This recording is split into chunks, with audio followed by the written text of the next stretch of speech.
This is Walt Disney World Today. Give us 5 minutes and we'll give you the world.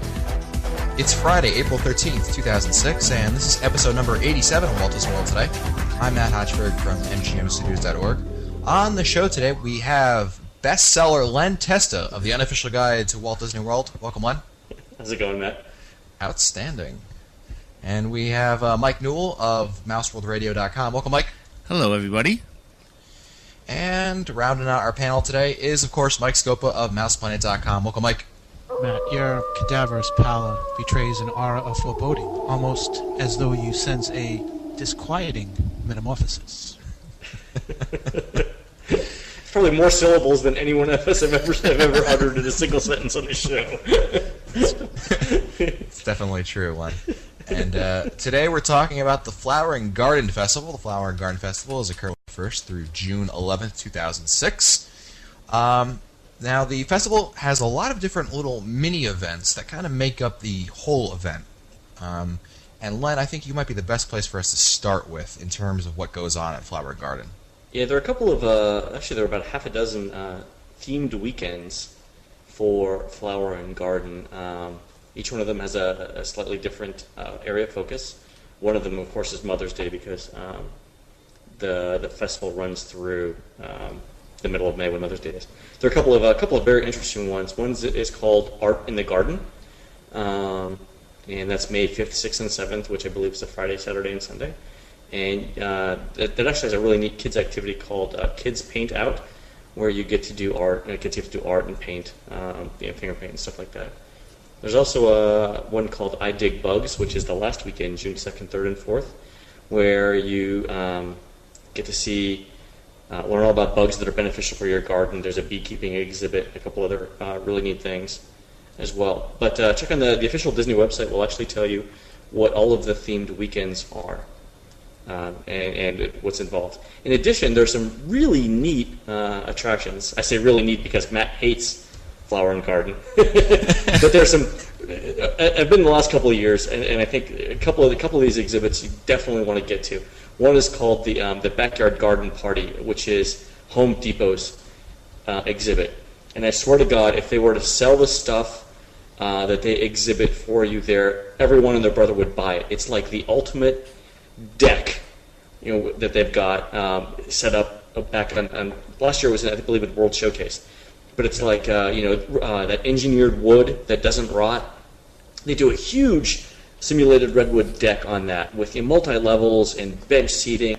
And they set up these stainless steel barbecues on which you could roast an entire steer if you wanted to. And you find yourself walking through it going, I want that, and that, and that, and that. They've got this, one really neat thing that we had last year was this, it was a hydrating gel that you put on plants. So if you know you have to water your plants, but you're going to be gone for like a week, you put this gel substance on the plants, and the gel decomposes over time and releases water to the plants as it decomposes. It's a really neat idea. Home Depot has got a bunch of great stuff out there. It's way beyond anything you see like in the classes that they do with that you're in your neighborhood Home Depot. They really go all out because they know that they're getting a ton of exposure here. That is really, really great. Other thing you want to see is there's a sculpture garden. It's last year and the last couple of years it's been in Future World, right around where a little bit past where Ice Station Cool is or Club Cool. No, it's between I believe that and the Innovations West. So really neat exhibit. National artists, great sculptures, very thought-provoking, very colorful, very dynamic. Love them.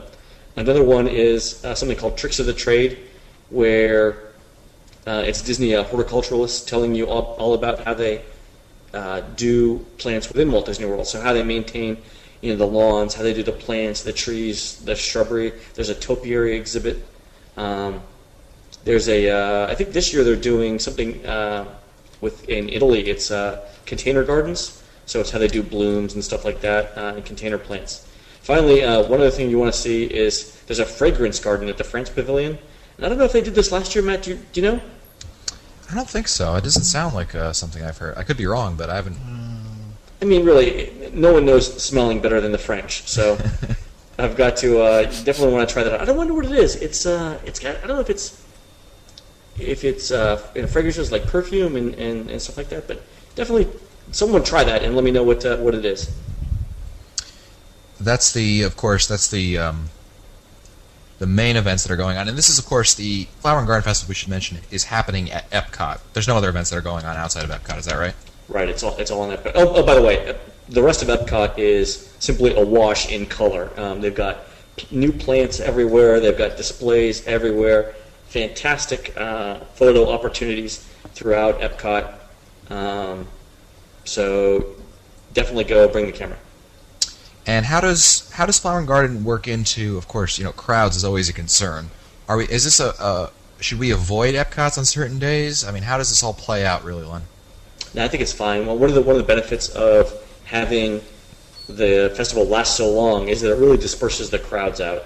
So unless you've got somebody really, really popular music festivals, I don't think you're going to see much extra crowd, much extra waiting in any of the attractions. You'll be fine.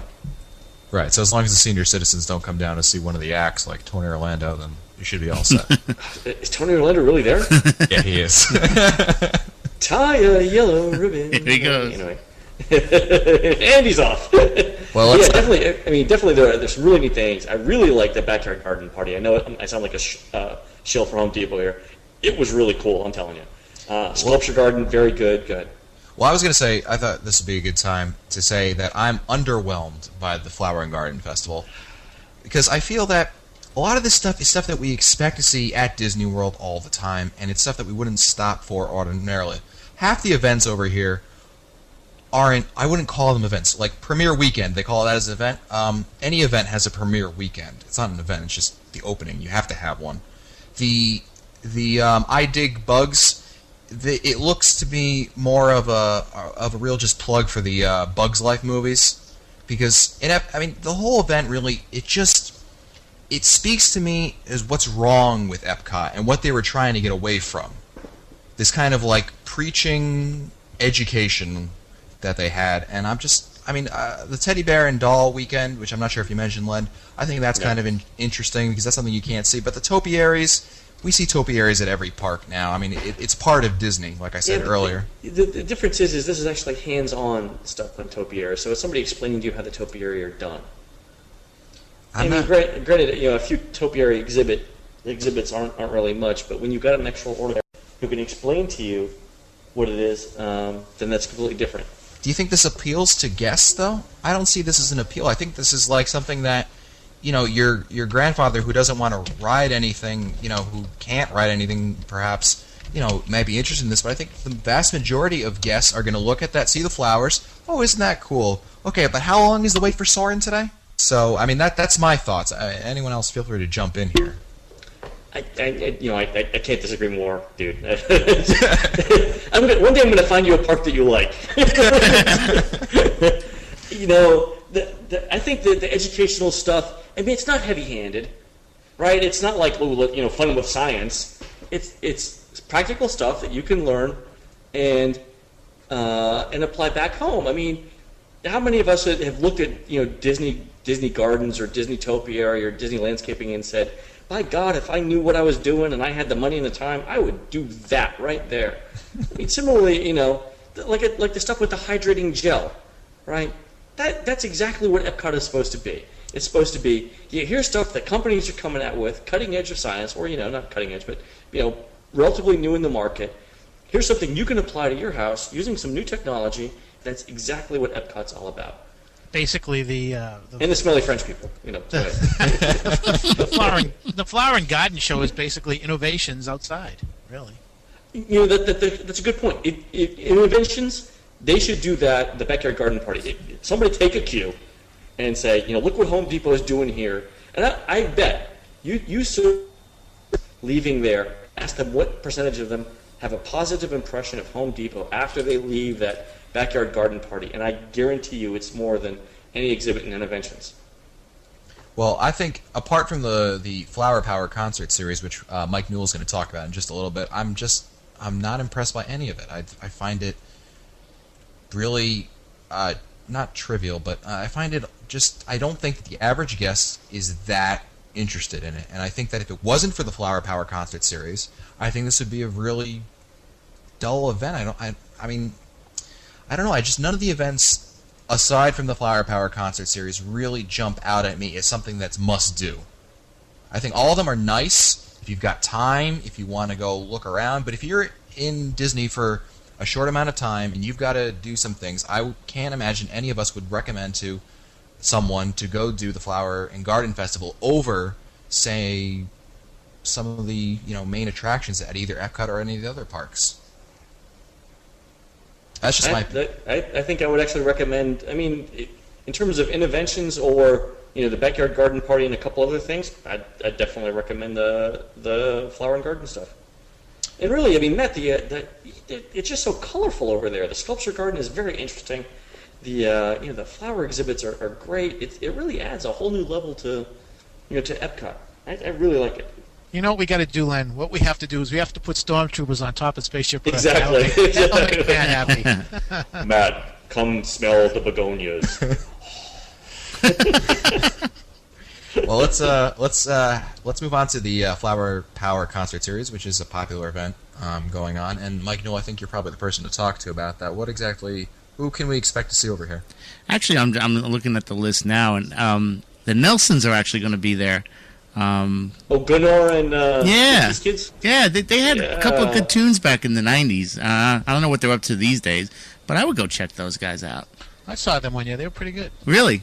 Yeah, I would definitely go check those out. I'm looking at what's the other kid's name? It's Gunnar and oh, if Christina were on the show, she would know. She's met them.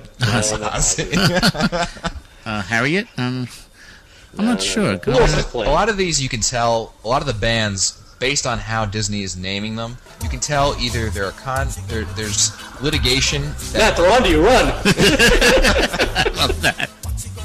You can tell that there's litigation, or that's prohibiting them from mentioning certain members of the band, or perhaps that certain members of the band are dead. Like Herman's Hermits, starring Peter Noon. Noon, yeah. I mean, the Turtles features only certain people. I mean, that's just my own. I just noticed that while looking over the list. Now these are held in the American Gardens Theater, and how long are the shows? Do they just play like their number one hits? Really, is that what goes on? I think they're about a half an hour show. Yeah, they play their usually hit? it's one hit wonders. It's usually the songs that everybody knows. I know that last year I remember watching B.J. Thomas, and I videotaped it. When I got home and I'm showing it to my wife, all I saw were gray heads in front of the camera swaying back and forth. So it's basically the songs that made them famous 20, 30 years ago. Did Raindrops Keep Falling on My Head? Oh yeah. Well, let's move. Not really. You gotta move to a better intro. Just saying, dude. Do we need to start charging for the show so you can? I'm doing this show on the run. I'm on the line right now. Tell Louise that you'll be driving off to. Let's move on. The other thing that's going on during this time of year, in fact, is the mini marathon that's going on. And Mike Scope, I think you're probably the best person to talk about this. Well, I'm going to try to get you excited about this, Matt. This is the first time such a weekend's being held. It was announced last October. It's called the Walt Disney World Mini Marathon Weekend. There are several things that are being held that weekend. Let's see. There are two races that are being... Well, actually, there's more than two races. Let me go through them. Just like they had for the half marathon and the marathon, they have an expo that will be held at the Disney's Wild World of Sports complex. That expo will be held on Friday, May 5th and Saturday, May 6th. And they'll have people from the running industry there. They'll be talking about their products and services. I'm sure you'll be able to buy running gear, shoes, all kinds of stuff. So that's something that everybody looks forward to. That was pretty good for the marathon. I know I liked it. So I'm looking forward to. I'm going to be attending, and I'll be seeing that. The other thing that's really kind of weird is that during this weekend, it's the Walt Disney World Mini Marathon Weekend, but they're going to feature something called Snag Golf. Have any of you heard about Snag Golf? Snag Golf? It's a golf-oriented game that was developed to help teach golf to inner-city youth. And I'll tell you, it's kind of weird. What I'm going to do, Matt, is I did some research on it, and I will forward to you a link that our listeners can go to in the show notes, and you how can do you see what play it's all about. Absolutely. I don't know how to. There are like Snag 7 or 8 Golf. different. It looks like it's really fun. They have such pieces of equipment as things called a roller-rama, a sticky target, a snagazoo, thing called a snapper, a snag bag. It's just a really. Oh, okay. It looks like a fun game. So I will. Oh, yeah. Yeah, so Yeah. people are going to be able to go over to the world of sports and try it out. So that's also going on. Okay, snag is starting new at golf, or start new at golf. Yep. It's like Velcro balls in golf, but you don't actually play on a course, right? You've got Yeah. targets and stuff. Yeah, I think it's for those people who just can't get out to a golf course or something like that. So Yeah, that- or if you're, like you said, if you're playing inner city where you don't have, 4,700 yards of grass to play, yeah, proper game. I think that it's just basically there to introduce the game, and then who knows. But I guess people, guests who go over to the expo will be able to try it out. So maybe I'll try it out. Let's see. On Saturday, they're going to be holding the race is called Go Red for Women 5K and 1 mile race. These 2 races are to benefit the American Heart Association's Go Red for Women movement. The 1 mile course begins at 7 o'clock in the morning, 7:15, I guess, and it starts at Cirque du Soleil in downtown Disney. And participants will run around the Village Marketplace, and they'll finish at I believe they're going to finish at downtown Disney West Side. You The running 5K this? I'm running in the 5K, Okay. which is next. The 5K course starts at 7:30. It starts at downtown Disney, next to Cirque du Soleil. And I looked at the course, and it looks like. No, would this be? I don't know if it's clockwise, Len. What do you think? It goes to Disney Saratoga Springs, Yeah. then back to downtown Disney Marketplace, and then it finishes at the west side. Clockwise? From Cirque du Soleil? Downtown Disney. Cirque Okay, du wait, Soleil. downtown Disney to. This- No, I think it'd be No, it's counterclockwise. yeah, Yeah, Kinda. it's counterclockwise. because Kinda, okay. Cirque du Soleil was on the other side. Yeah. Yeah, Cirque du Soleil, downtown Disney, Saratoga Springs, Marketplace, and then West Side. Yeah, so that's the 5K. And then, let's see. The next day, it's the 15K, which I'm also going to try to run. Are you really? Oh, yeah, I'm going to run both. That's 15K, which is 9.3 miles. That will be held on Sunday.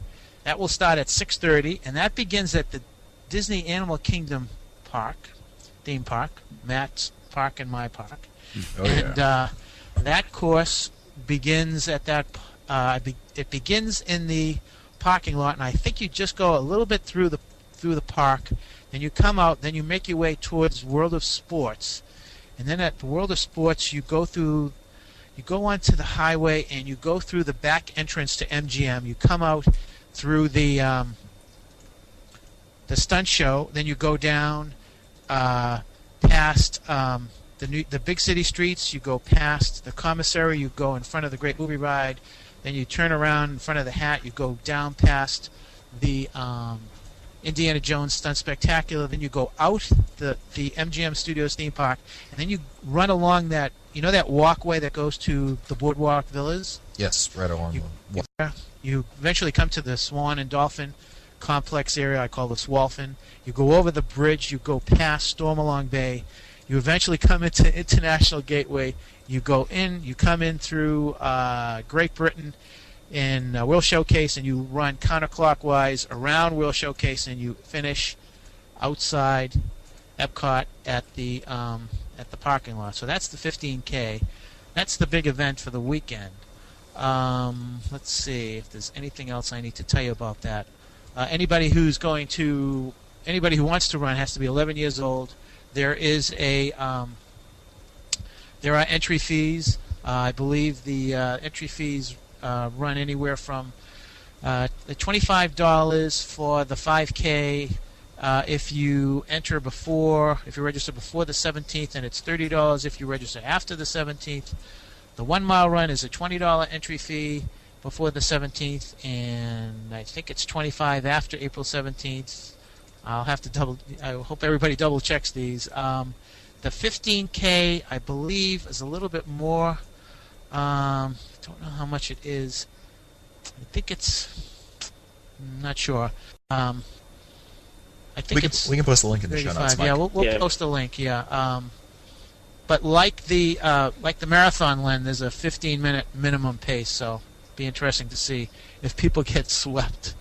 That's about it. Depends on how many people are going to do that for. Yeah. The only other thing that's going on for this weekend is there's a appreciation night, and that's being held at downtown Disney Pleasure Island. And for instance, if I ran and you three wanted to accompany me at downtown Disney, we get 50% at the Pleasure Island area. We would get 50% off the admission and all kinds of stuff like that. So it's a pretty good weekend. I think it's going to be really fun. I hope to be able to run both races and not break my foot. So I'm looking forward to it. That'd be one in a row, right? One in a row. Well, good luck, Mike. Let us know how it goes. And that's it for us today. This has been episode number 87 of Walt Disney World Today. If you want to find older episodes, read our show notes, or send us your comments, visit the Walt Disney World Today website at www.wdwtoday.com. You can also email us at questions@wdwtoday.com. For Len Testa, Mike Scopa, and Mike Newell, I'm Matt Hochberg. We'll see you on the next show.